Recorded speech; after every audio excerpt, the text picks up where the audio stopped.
Bienvenue dans le 7 minutes au sommaire de cette édition. Dans le cadre de la présidentielle d'octobre 2025, la convention du PDCI-RDA fixée au 16 avril prochain à Yamoussoukro, une décision prise à l'issue d'un bureau politique. Le courant démocratie et valeurs issu du FPI réaffirme son partenariat avec le RHDP lors d'un meeting dans la commune d'Abobo. Et puis, à l'occasion de la Journée mondiale de la santé célébrée chaque 7 avril, l'Organisation mondiale de la santé fait un focus sur les enjeux de la santé infantile. Nous en parlons dans ce 7 minutes.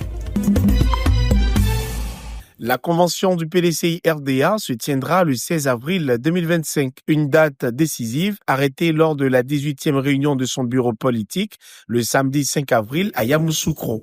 Au cours de cette rencontre, le bureau politique a fixé les modalités de la tenue de la convention qui va se tenir dans la capitale politique ivoirienne. En application de l'article 81 du règlement intérieur du PDCI-RDA, le président Cheikh Tidiane Thiam, empêché, a pris une décision portant désignation du secrétaire exécutif du parti, chef du secrétariat exécutif, Dr Emou Sylvestre, à l'effet de présider la réunion du bureau politique. L'ordre du jour adopté. Bien qu'étant absent, le discours du président du parti Tidiane Thiam a été lu par le secrétaire exécutif du PDCI-RDA, désigné pour conduire les travaux du bureau politique. Merci pour la qualité des débats, pour la hauteur de vue de vos interventions et pour la franchise avec laquelle vous avez enrichi nos échanges. Vous avez démontré, une fois de plus, que le PDCI-RDA est un grand parti démocratique où la parole de chacun est attendue, respectée et valorisée. La convention du PDCI-RDA fixée au 16 avril permettra au parti de porter son choix sur le candidat de la présidentielle d'octobre prochain. Pour l'heure, seulement 2 prétendants à la candidature pour la convention se dessinent. Il s'agit de Tidiane Thiam et Jean-Louis Billon, qui lui aussi a brillé par son absence à ce bureau politique. Rester aux côtés du RHDP, c'est le choix adopté par le courant démocratie et valeurs issu du Front populaire ivoirien. Samedi 5 avril, dans la commune d'Abobo, le mouvement politique a réuni militants et sympathisants pour réaffirmer haut et fort sa fidélité au parti au pouvoir. Le courant démocratie et valeurs reste attaché au partenariat et nous demandons son renforcement parce que le partenariat lui-même déjà vit.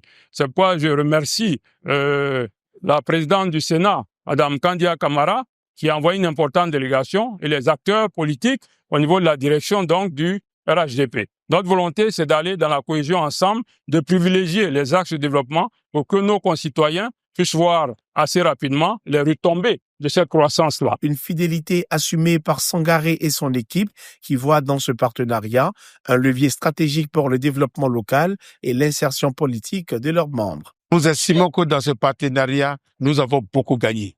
Le FPI a beaucoup gagné. Le FPI a eu 15 adjoints au maire, 5 vice-présidents du conseil régionaux, avec beaucoup de conseillers municipaux et conseillers régionaux, sans compter d'autres avantages que je ne saurais citer ici.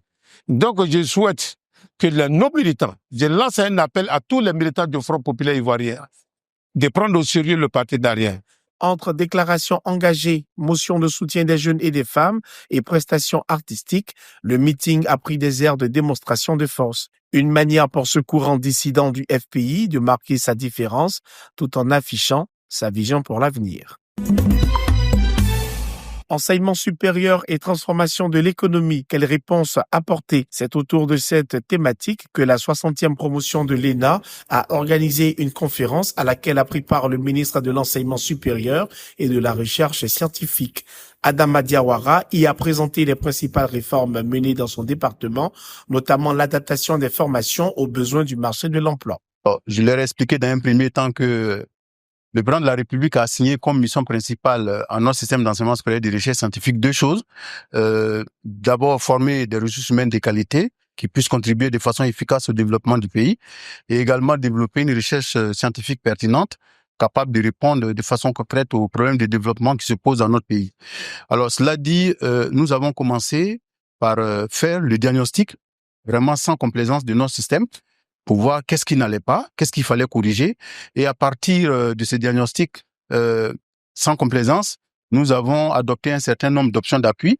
Pour Kofi Makwe Arnaud, président de la 60e promotion de l'ENA, cette conférence vise à créer un pont entre l'administration publique en formation et les acteurs clés des politiques publiques afin de mieux comprendre les enjeux du développement national. Nous avons l'obligation d'être opérationnels vis-à-vis des différents dossiers étatiques. Et pour corroborer, pour donner du poids à cette formation, nous sentons dans notre mission en tant que délégation générale de l'École nationale d'administration d'essayer d'apporter plus à la formation initiale que les langues générales. C'est en ce sens, nous invitons des personnalités imminentes, des personnalités qui vont nous apporter un plus, des personnalités qui nous apporter de la matière sur le plan pratique pour mieux affronter l'administration ivoirienne de demain. À travers cette initiative, les futurs administrateurs montrent leur volonté de s'impliquer activement dans les débats de société en se nourrissant de l'expérience des décideurs pour contribuer efficacement à la transformation de la Côte d'Ivoire. La date du 7 avril marque la célébration de la Journée mondiale de la santé. Cette année, l'Organisation mondiale de la santé met l'accent sur un pilier fondamental, une bonne santé dès la naissance pour un avenir prometteur. L'idée étant de garantir aux enfants dès leurs premiers instants les conditions nécessaires à une croissance harmonieuse, physique comme mentale. Pour les spécialistes, investir dans la santé infantile, c'est préparer une société plus forte, plus équilibrée. Cette journée mondiale est aussi un appel à renforcer les politiques de santé publique en faveur des plus petits. C'est tout pour ce 7 minutes préparé par l'ensemble de la rédaction. Merci de l'avoir suivi. Restez sur cette info. Les programmes reviennent.